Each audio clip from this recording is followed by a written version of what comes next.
my fellow Wedding Florist friends, and welcome to the Wedding Florist Social Podcast. This is the podcast for wedding florists to learn all about acing their online presence. I'm your host, Vicky Laffey, and as a wedding florist of over 10 years now and a certified digital marketer, I want to help you get the right clients, get more followers, and never be stuck for content ideas again. Click the link in my description to get your free Wedding Florist Guide to Social Media Content Creation today.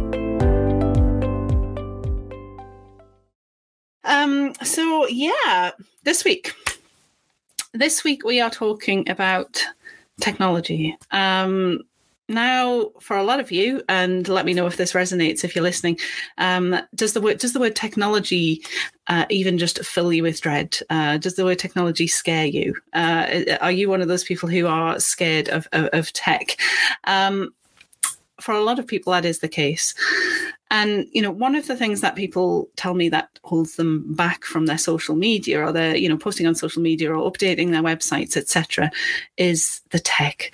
They tell me that they aren't techie or technological, and this makes posting on social media more of a huge task than it may be for others who are perhaps more familiar with using like phones and Instagram and Facebook and things like that. So even if they do manage to kind of capture the photos and the videos, etc., for their content, it takes them a while to figure out how to post it or make it into a reel or do whatever you're meant to do, etc. So they just get frustrated and confused, and they just give it up and going back to the what we know best, which is wedding flowers.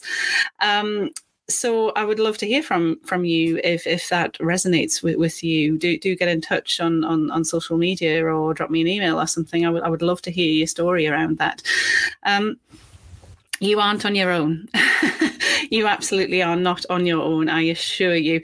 And it happens to all age groups as well. It's not just a case of, slightly, for example, an older generation not growing up with tech. There are young people who aren't technological. There are old people who are technological. There is no age kind of, limit or, barrier or anything like that. It happens to a lot of different people. But I think the question is, how do we get over that? How do we overcome that hurdle? Where we know we need to post on social media, but the tech, it just confuses us and it doesn't come naturally to us. And essentially it keeps us behind in business. And it really does keep us behind in business as well. It's not just a case of, I don't need social media. It genuinely does keep us behind in business.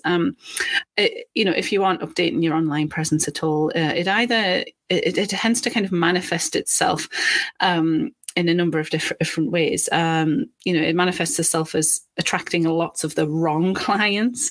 It manifests itself in making more work for yourself. So, that could be, if you're on social media posting the wrong things or not at all, or people happen to come across you and they're messaging you about orders or, making a bouquet for their wedding next week or something like that. And there's just messages going backwards and forwards. Whereas if you attracted lots of the right people, that wouldn't be the case.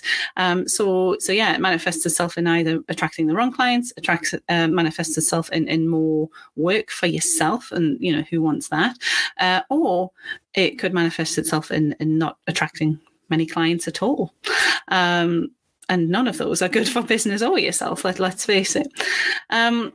So I guess, first of all, as is the case when you're doing anything that's unfamiliar or unnatural to you, when you're doing something for the first time, you're putting effort into it, putting effort into your online presence. It's going to feel a little bit strange and a little bit forced, I guess. This is often the case when you're doing anything new, whether it be riding a bike or learning how to post on social media or anything in between.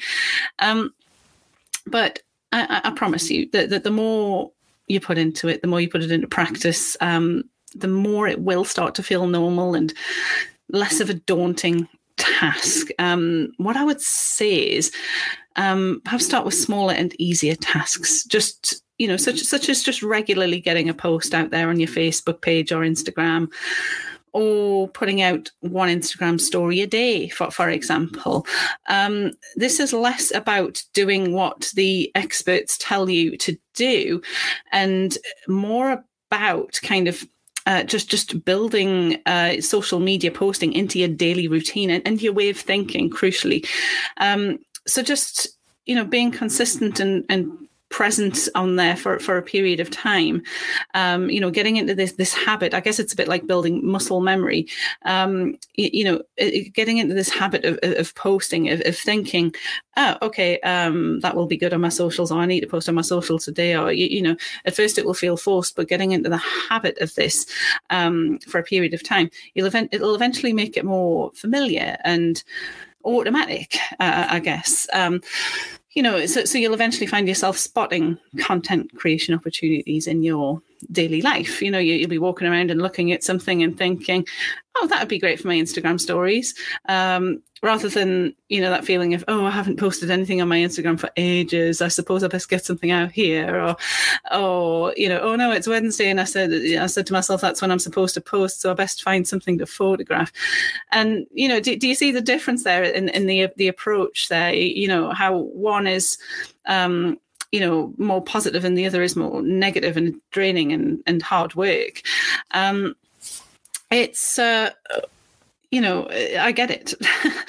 You became a wedding florist because you loved flowers and you loved weddings and all that lovely stuff, and anything else that gets in the way of it, such as, bookkeeping or updating your website or posting on social media, etc. It gives you that kind of feeling. And you approach it differently, don't you? When you're approaching it with this sort of negative kind of frame of mind, you approach something differently. Whereas if you approach it with the same kind of zest and positivity and excitement as you do with the flowers, you do an absolutely amazing job of it. Okay, maybe I'm asking a little bit too much for you to get excited about posting on social media. That's probably quite a stretch right now, but hopefully you see what I mean about approaching it with a more positive and different mindset. Just remember that this is an unknown for you. It feels unnatural and forced and horrible because it's unknown. It's something that doesn't come naturally to you because you just don't know it yet. And remember, there was a time when that was the case with flowers as well. You didn't start off by knowing everything about flowers. You didn't start off at college when or bench training or wherever you learned your floristry, automatically knowing how to make an amazing bridal bouquet. That you didn't just knock up a bridal bouquet and it was amazing instantly. And, there was a time when you had to think about it. Right. There was a time when you had to sort of think, okay, well, what am I going to put into this? I'm going to lay everything out. I should put this stem here and that stem there. And, how am I going to deliver it to the venue? And how am I going to package this and do that? And, there was a time when you had to actively think like that. But once you get into that for a while, once you've been doing it for quite some time, it comes naturally to you. There's lots of things like that. We didn't start off in life knowing how to walk. That was something that was learned. We, as babies and small children, we couldn't walk at all at some time, and then when we did, it was very awkward and kind of an intentional kind of thing. But now, we walk around without even thinking about it. And it's the same. It's the same with this. It's the same with anything new. So, actually just setting yourself smaller targets, not being so hard on yourself. You aren't going to get, 20,000 followers on Instagram straight away. You aren't going to be an overnight success on social media or in business. This takes time. I know people look at me. I've just passed today the 4,000 mark on my Instagram for my florist business, and I'm really, really, really pleased with that. That was one of my goals for this year, and I've hit that in May. So I'm really pleased with that. I didn't start out with that. I've been doing this for 11 years.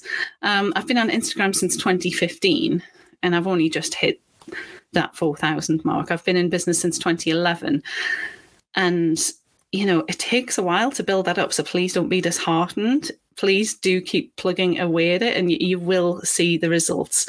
I promise you. Okay, so I hope you've enjoyed today. Flower on.